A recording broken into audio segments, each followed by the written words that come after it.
L'heure est grave. Gbagbo Kouni Souleymane vient de faire des révélations choquantes sur la situation actuelle de la Côte d'Ivoire. Regardez cette vidéo. Alors, camarade peu d'Afrique, peu de Côte d'Ivoire. Yoruman, c'est gâté ce drap. Frère, les Ivoiriens sont en train de se libérer de l'endoctrinement maléfique dans lequel Dra les avait plongés depuis 1993. Frère, afin de, on est tous du là, à la tête de ça là, c'est fini maintenant. Dra, ton médicament là, c'est gâté à Tchala. Frère, ça c'est les commerçants de Korogo. Ils sont sortis contre les taxations abusives de la mairie. Frère, ils vont payer taxes sur les marchandises. Ils vont payer taxes sur les transports. Ils vont payer taxes sur les places. Ils vont payer taxes. Même quand le soleil les tape, ils doivent payer taxes. Même quand ils respirent l'air, ils doivent payer taxes. Même quand la pluie arrive, ils doivent payer taxes. Aujourd'hui, ils sont sortis pour dire, ah, on en a marre. On en a ras-le-bol.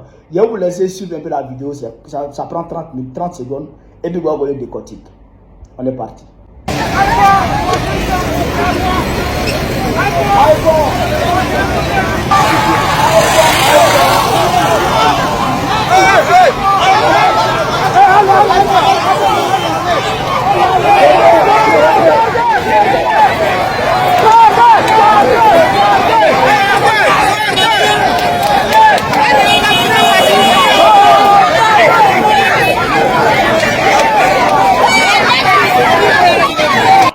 Ado voleur, voilà.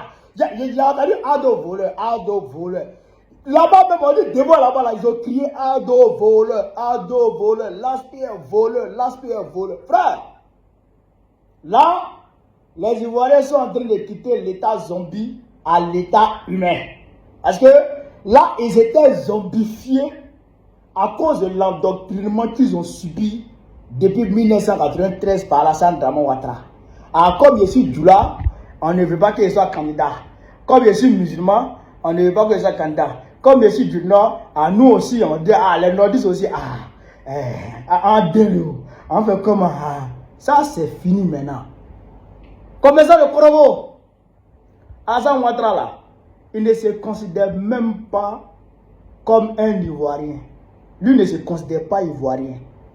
À plus forte raison, se considérer nordiste de Côte d'Ivoire. Lui, c'est un tape des Ivoiriens. Il est pas combien de fois à Korogo. En 15 ans, là, il est arrivé combien de fois à Korogo. Si ce n'est pas campagne Dra, il ne va pas à Korogo. Il est arrivé combien de fois là-bas. Il s'en fout de vous. Il s'en fout de nous tous. Lui, là, il rend ses comptes à Macron. Quand Macron est satisfait, lui, ça va. Les Ivoiriens meurent de faim, lui, s'en tape. Les Ivoiriens croule sur le poids des taxes, lui s'en fout. Lui, ce qui l'intéresse, est que Macron est satisfait. Si Macron est satisfait, il n'y a pas de souci. Lui, ça va. Je vous félicite parce que vous êtes réveillés. Mais ceux d'Abidjan, là, ceux dont on casse leur maison, là, eux, ils sont encore à l'état zombie. Les cultivateurs, les planteurs, là, les cacaoculteurs, là, eux aussi, ils sont à l'état zombie. Donc, tant que vous serez zombifié, Dra va marcher sur vous. C'est ça qui est la vérité. Mais il n'y a personne qui va vous dire de vous réveiller. Vous allez vous réveiller. Vous allez vous réveiller. Parce que ça ne fait que commencer. Là, hier, pendant qu'on était à la ballon, les ministres de Dra sont réunis.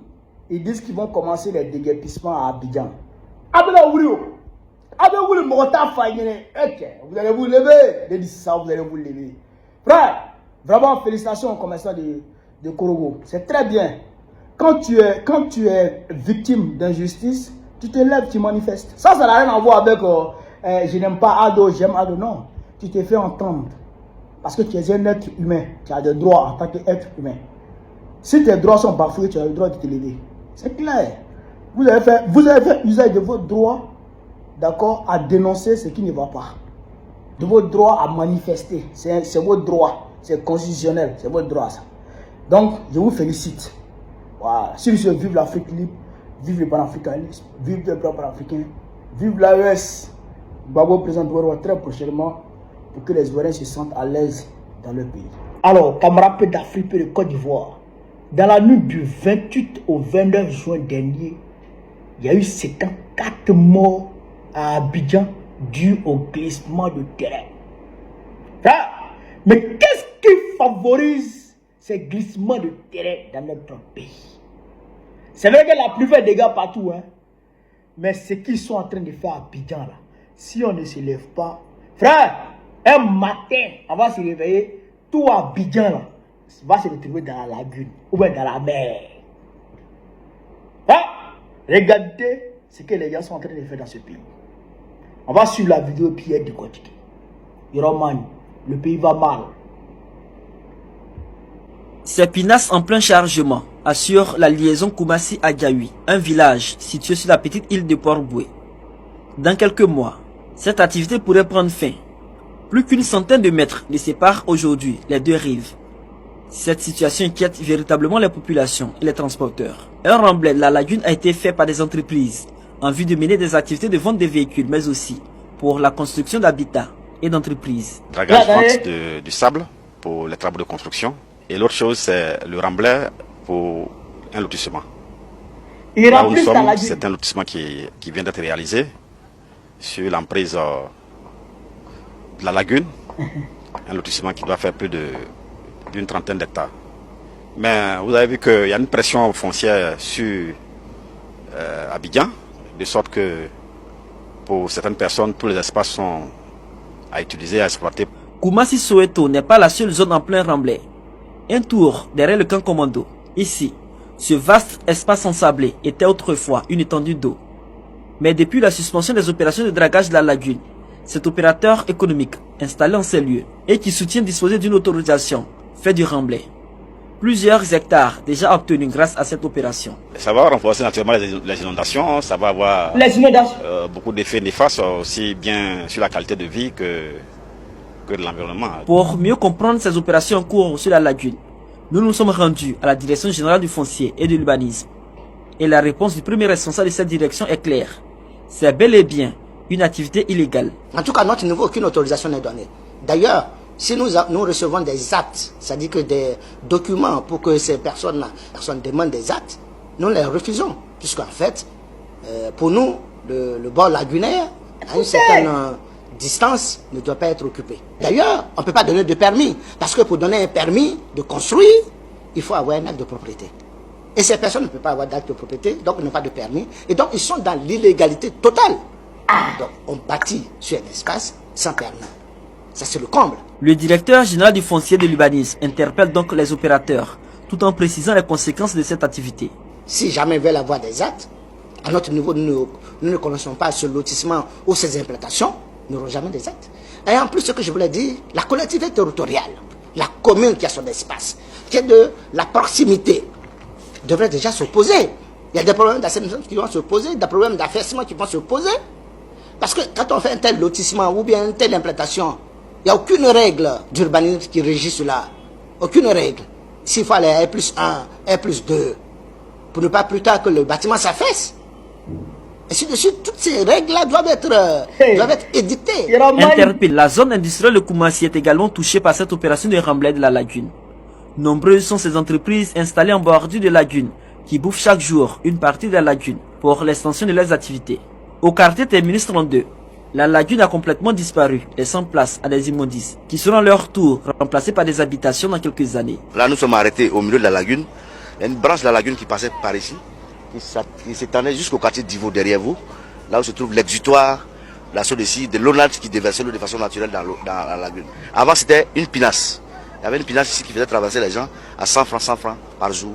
Donc, avec le remblai que les gens ont commencé à faire petit à petit, voilà, si on y prend garde, on risque de se retrouver sans endroit où l'eau va passer par là à la lagune. Aujourd'hui, une chose est claire à Koumassi.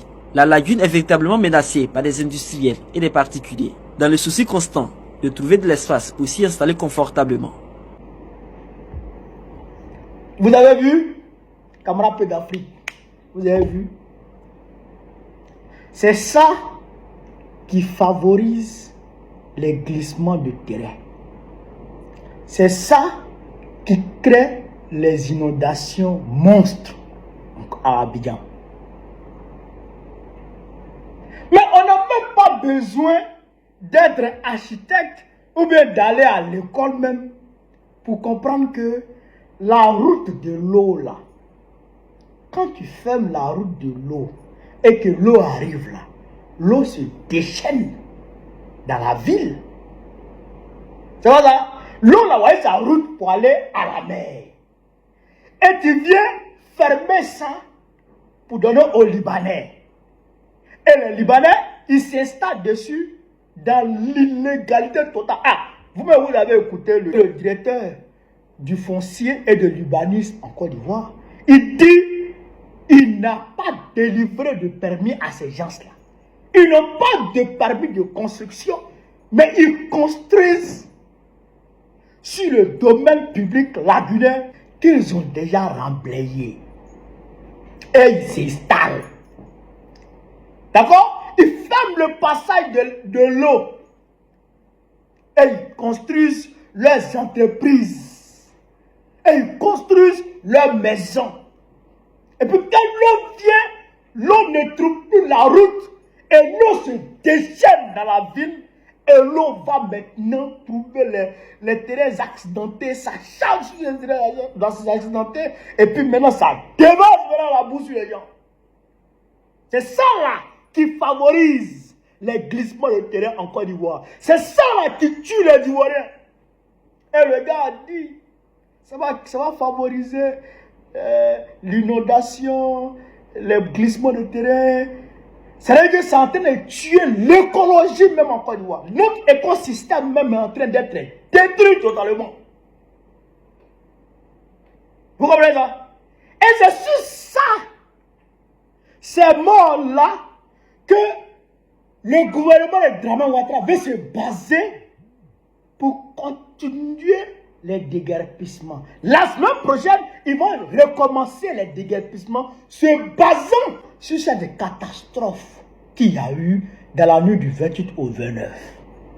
Or, ce sont eux qui ont favorisé cette catastrophe, ce drame. Ce sont eux-mêmes qui ont favorisé ce drame. Et ils veulent se baser sur ça pour casser les quartiers.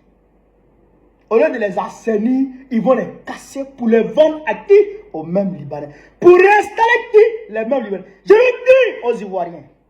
Notre pays est pris dans un complot géopolitique qui ne dit pas son nom. Nous sommes face à un grand remplacement.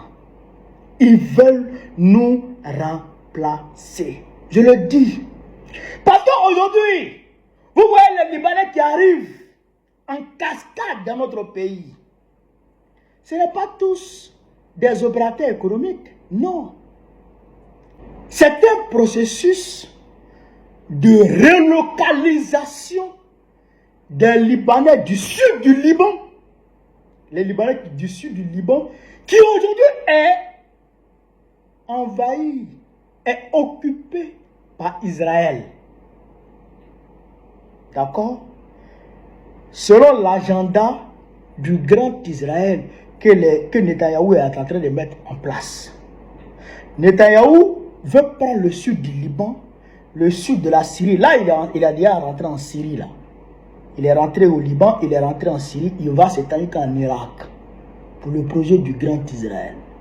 Donc aujourd'hui, il y a plus d'1 million de déplacés libanais. Les déplacés internes sont nombreux.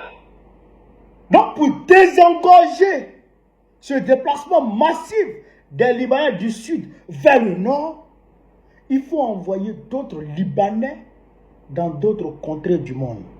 Donc notre pays, la Côte d'Ivoire, est le pays qui a été choisi d'un commun accord entre Israël, la France, le Liban et Alassane Dramane Ouattara et sa femme qui est juive. Vous comprenez ça? C'est un complot très profond. Donc, si l'on y prend garde, ils vont casser les quartiers des Ivoiriens,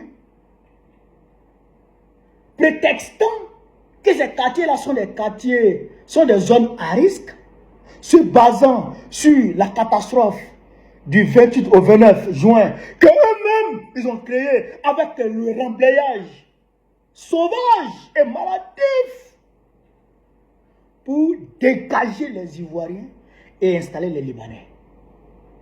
Et c'est le début d'un processus de colonisation par peuplement.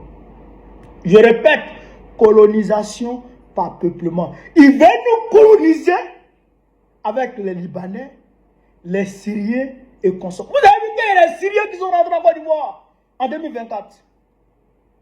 Des Syriens qui sont rentrés en Côte d'Ivoire en 2024. C'est dans le même processus.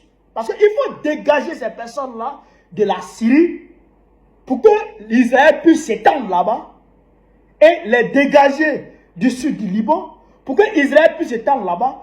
Et c'est la même chose qu'ils voulaient faire à Gaza.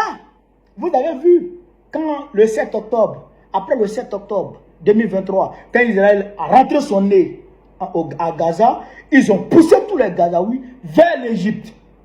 Et la communauté internationale a fait pression sur le président égyptien afin qu'il ouvre la frontière pour que les gens de Gaza puissent rentrer en Égypte. Il a dit non. Parce qu'il sait que c'est un processus de remplacement. Chasser les Gazaouis, les faire partir en Égypte et puis occuper Gaza. Voilà la réalité. Parce qu'ils veulent prendre Gaza, ça, il n'y a rien à faire. Vous comprenez ça? Donc c'est la même chose qui arrive aux Ivoiriens. Ils vont envoyer les Libanais en Côte d'Ivoire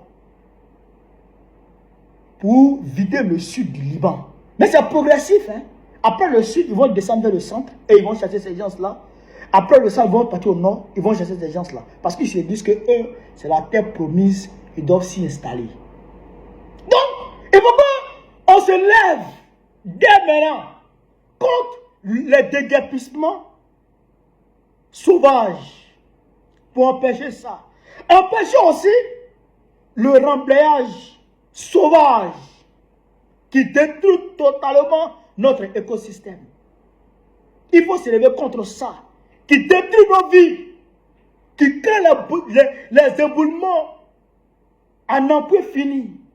Il faut se lever. Mais si on ne se lève pas, Ivoiriens, qu'on s'arrête avec nos gros yeux qui ne voient rien. Dans 20 ans, s'ils ne nous ont pas donné un cas de séjour en Côte d'Ivoire, appelez-moi chien.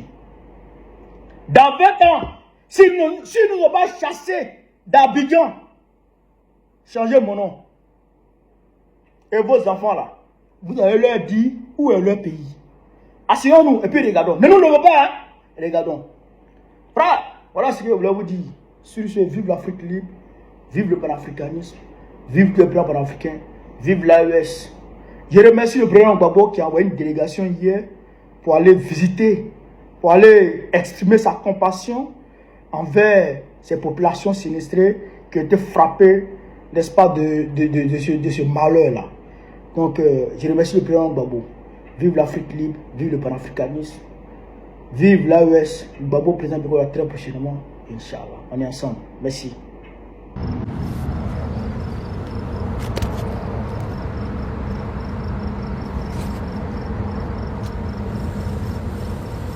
Mesdames, Mesdemoiselles et Messieurs, bonjour. Mesdames, Mesdemoiselles et Messieurs, bonjour. Heureux de vous retrouver à travers le petit écran. Je voudrais vous saluer chaleureusement. Nous allons parler des situations qui prévalent en Côte d'Ivoire. Je vous salue. Nous avons décidé, sur ordre de son Excellence, M. Tidjane Thiam, notre vénéré président du PDCI-RDA, futur président de la République de Côte d'Ivoire en 2030, de ne plus invectiver qui que ce soit, de ne pas insulter, mais de permettre à la Côte d'Ivoire d'évoluer par la parole. Et ce matin, je vais parler de quelques sujets. Les inondations sont inhérentes à la vie d'une nation. Partout où nous nous trouvons, il y a toujours la pluie parce que la pluie est l'affaire de Dieu. Mais je vous dis en Côte d'Ivoire, ces inondations et toutes ces casses et morts sont imputables à notre président, notre papa, le président Alassane Ouattara. Le président Alassane Ouattara, c'est un expert de l'économie, un expert de la connaissance. On nous dit qu'il a redressé l'économie du Japon, l'économie de la Chine, l'économie de la Grèce, l'économie de partout, sauf l'économie ivoirienne. Mesdames, mesdemoiselles et messieurs, vous voyez autant que moi le surendettement massif de la République de Côte d'Ivoire à hauteur de 44 000 milliards de francs CFA. Quel scandale! Quel scandale de l'histoire de la République de Côte d'Ivoire. En réalité, le président Alassane Ouattara, qui est notre papa, n'a jamais aimé la Côte d'Ivoire. Il n'a jamais aimé la Côte d'Ivoire, mesdames, mesdemoiselles et messieurs. Et je l'endosse pleinement dans cette petite brousse où je me retrouve, où le vieux Grigou Alassane Ouattara ne viendra pas passer dans cette brousse-là pour me piquer le couteau dans le dos.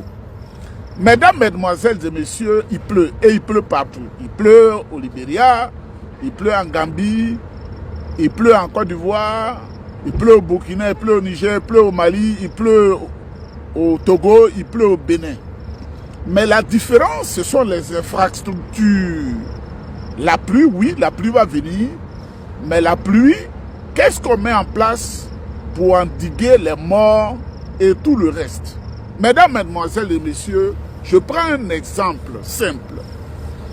Du vivant du président Faure-Boigny, pourquoi la pluie ne tuait pas autant de personnes? Ça veut dire que le président Faure-Boigny était proche des infrastructures et je me souviens, j'étais au C1 à Yopougon quand le président Faure-Boigny est arrivé pour contrôler les infrastructures qui venaient de commencer sur l'autoroute du Nord. Et il a tendu son doigt quelque part vers Gesco. Nous, on n'était pas là-bas, on regardait comme ça, on le voyait, on connaissait le président Faure-Boigny. Et on nous a dit qu'il a demandé de casser une digue parce que ce qu'il voit là, ça ne va pas marcher. Même le barrage de Kosouko, on l'a construit, il a su que ça allait créer plus de dégâts. Il a demandé qu'on revoie les structures. C'était un homme d'action, un homme de vision. Mais le président Alassane Ouattara, vous me direz, est-ce que depuis qu'on construit les infrastructures bétonnières et autres, les digues, est-ce que le président Alassane Ouattara s'est une fois déplacé pour aller voir les populations, pour être au contact de la population, pour écouter la population? Le président Faure-Boigny même allait à l'église pour voir la manifestation de Dieu. Vous avez vu des vidéos sur lesquelles il est allé même à la mosquée pour voir la manifestation de Dieu là où un simple citoyen, un citoyen ordinaire, lui a dit, président, j'ai des problèmes, il faut m'aider, et il a donné des consignes. Le président Alassane n'est pas comme ça, il est loin de la population. Mais je comprends le président Alassane Ouattara. Pour accéder au pouvoir, il a utilisé la rébellion. Pour accéder au pouvoir, il a utilisé tout ce qui est faux. Pour arriver au pouvoir, il a utilisé le mal. Et aujourd'hui, on le paye cash. Ceux qui sont avec lui, qui sont les représentations de la Dozoland, la République du président Alassane Ouattara, les dozoïques, qui ont tourné dos à l'école, utilisent la Côte d'Ivoire comme un champ de maïs, un champ d'arachide. On ne sait rien, on prend le jeune maçon qui ne sait rien en infrastructure et c'est lui qui est chargé de construire tout ce qu'il faut. Vous voyez à la Rivera Golf, on m'envoie les images en priorité. Quand le président Faure-Boigny était là, jamais la pluie n'a tué des gens à la Rivera Golf. Jamais la pluie n'a tué les gens à la Rivera 3 ni au kilomètre 9. Est-ce que le président Alassane Ouattara s'est une fois déplacé pour voir la construction des infrastructures? Jamais. Je mets quiconque au défi de me dire le contraire. Il est assis chez lui, il se contente de notre maman Fantagbe, il mange bien, il boit son nyamakou et il pense que c'est la gestion du pouvoir d'État qui est comme ça là. Mesdames, mesdemoiselles et messieurs, prenez les dévis de vos morts pour aller chez Alassane Ouattara. Pour aller chez le président Alassane Ouattara, pour lui dire, tu as pris le pouvoir, tu nous as dit, tu allais faire ça, tu allais faire ça, tu allais faire ça. Voici ce qui est exactement la situation en République de Côte d'Ivoire en ce moment. On m'annonce plus de 30 morts. Plus de 30 morts. Même un mort déjà, c'est trop. Parce que les infrastructures sont mal faites. Et quand je prends encore l'exemple de Yopougon, vous voyez comment Yopougon a été viabilisé. Le président Houphouët-Boigny avait son ministre, un expert, Désiré Boni, qui était à la base de la construction de toutes ces infrastructures que vous voyez en Côte d'Ivoire. Désiré Boni, c'était un homme de Kokumbo. Parce que quand je dis ce qui est, c'était un baoulé, un homme de Kokumbo, et le président lui disait ce que nos aînés nous ont dit, tu es au bureau, mais on est en train de construire le barrage de Kossou, il faut aller voir parce que moi-même je vais me déplacer. On est en train de construire le barrage de Tabo, il faut te déplacer parce que moi-même je vais y aller. Même le téléphone simple qui doit relier la Côte d'Ivoire à certaines parties du monde, le président Houphouët-Boigny était le premier à tester le téléphone. Est-ce que le président Alassane Ouattara le fait? Il ne le fait pas. Donc il est responsable de tous ces morts qui ont lieu en République de Côte d'Ivoire. Si toi qui es habitué à insulter, tu m'insultes ce matin, parce qu'il est 8h08 ici, 8h08, tu écriras en commentaire que moi, j'ai accompagné le président Alassane Ouattara pour la construction des infrastructures. Il utilise Konaté Ferré, un rebelle, Konaté Ferré, qui dit c'est ici on touille les gens. On touille les gens. Il utilise Chérif Soumane. Il utilise Kodé Zakaria qui ne sait même pas écrire son propre nom. Il utilise tous les bandits en Afrique occidentale pour créer la zizanie en Côte d'Ivoire. Nous n'avons rien contre Alassane Ouattara, mais nous présentons ce qui est. C'est pourquoi, mesdames, mesdemoiselles et messieurs, je vous dis, le PDCI a un programme alléchant, un projet de société lumière, un programme de gouvernement nulle part dans le monde.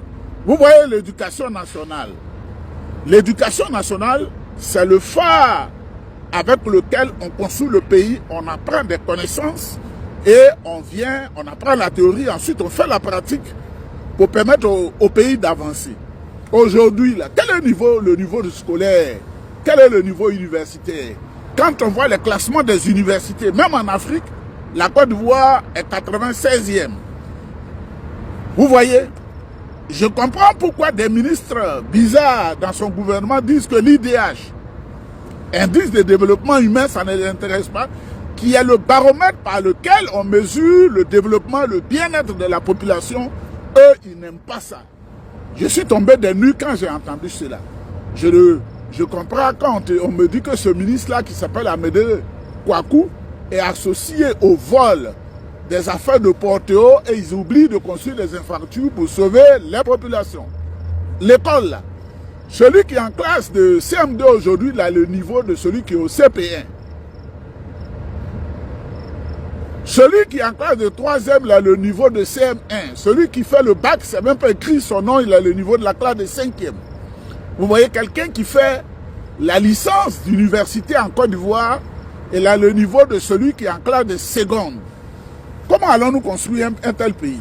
Comment allons-nous construire un tel pays? Comment allons-nous construire un tel pays?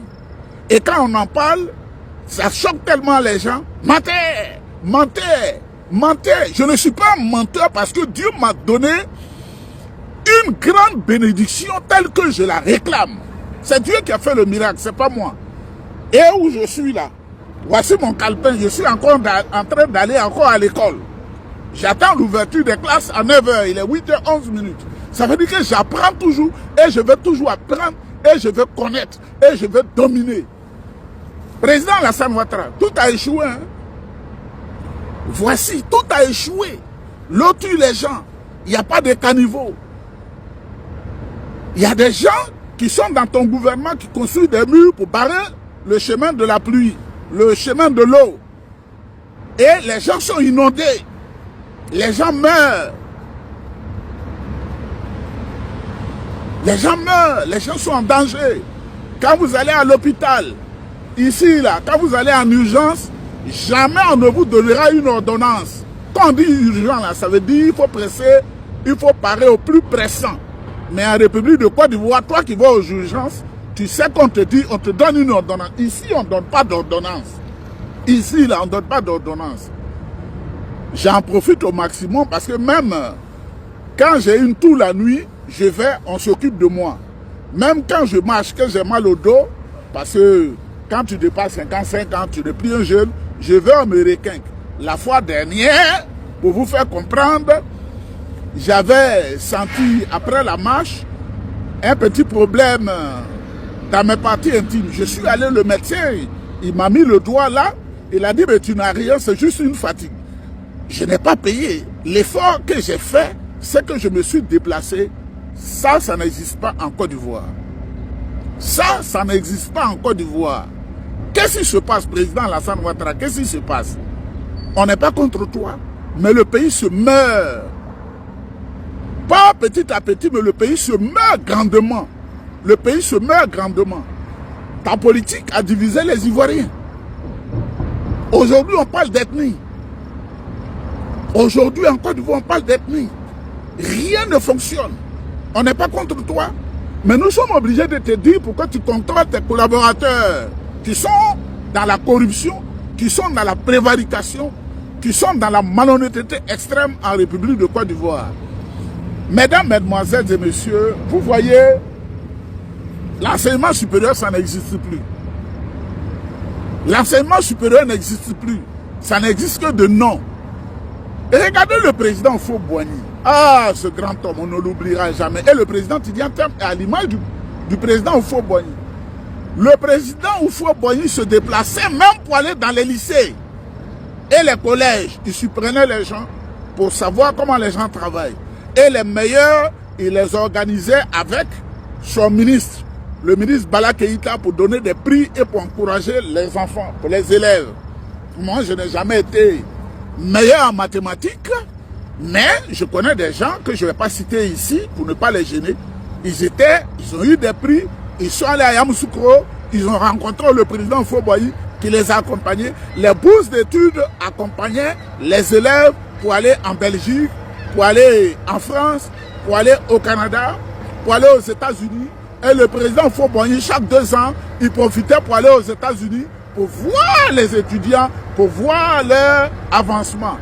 Mesdames, mesdemoiselles et messieurs, notre président, notre papa Alassane Ouattara a échoué. Notre papa Alassane Ouattara a échoué. C'est pourquoi je lui dis, tu as fait ce qu'il y avait à faire. Dieu t'a aidé à faire ce qui t'a inspiré. C'est aujourd'hui là ton fils, le président Tidjane Thiam, qui peut amener la Côte d'Ivoire à un sommet. Parce qu'en Côte d'Ivoire, il faut faire 2 mandats. Si le président Tidjane Thiam prend le pouvoir, qui fait 2 mandats, le juge veut faire 3 mandats, moi, mais je vais le combattre. Parce qu'il faut faire comme le Bénin. Il faut faire comme le Bénin. 2 mandats, tu n'es pas le seul, tu t'en vas. Et aujourd'hui, le président Tidjane Thiam est en train de se battre pour... je suis assis là et un gros camion, il ne regarde pas en arrière, il vient jusqu'à moi. J'espère que ce n'est pas le vieux Alassane Ouattara qui a téléguidé cela pour venir me coincer dans la brousse ici. Parce que le vieux Grigou là, un vieux Grigou, les vieux en Afrique, ce sont des sorciers. On dit, un sage a dit, en Afrique, lorsqu'un vieillard meurt, c'est une bibliothèque qui brûle. Mais le président Alassane Ouattara, non seulement il a une bibliothèque à sa manière, mais c'est un gros sorcier. C'est pourquoi je ne l'approche pas pour ne pas qu'il m'initie à la sorcellerie, parce que les vieux m'initient les jeunes à la sorcellerie. La preuve, je parle de lui, voilà le camion qui est pratiquement à 3 mètres de moi. Est-ce que je dois fuir? Je ne sais pas. Regardez, regardez, regardez vous-même. Ça, c'est comme ça on conduit. Tu es vaincu. Dieu est là. Tu ne pourras rien faire. Parce que j'ai mes pieds pour sauter, pour ne pas que ce gros camion-là, qui est devant moi, vienne me créer des soucis. Mesdames, mesdemoiselles et messieurs, Ado, s'il ne fait pas attention, il va mal entrer dans l'histoire du monde. Parce que la Côte d'Ivoire, il a échoué à tous les niveaux. Il a échoué, ça ne marche pas. Tout est gâté. Tout est à refaire. Tout est à refaire à 98%. Parce qu'il a fait 2%. C'est pourquoi j'ai dit, il faut prier pour le président Tidjane Thiam. Le président Tidjane Thiam qui nous a dit, c'est le programme de gouvernement qui est important. Le président Tidjane Thiam m'a dit, ce sont les femmes qui sont les piliers de la maison du foyer. Et qu'il a les moyens de permettre aux femmes d'avoir des activités de revenus subséquents pour s'occuper de leurs enfants, leur mari, parce que c'est la maman qui est plus en contact avec l'enfant qui l'éduque. Et le président Tidjane Thiam me dit qu'il va revaloriser le salaire des enseignants à tous les niveaux, parce que ce sont les enseignants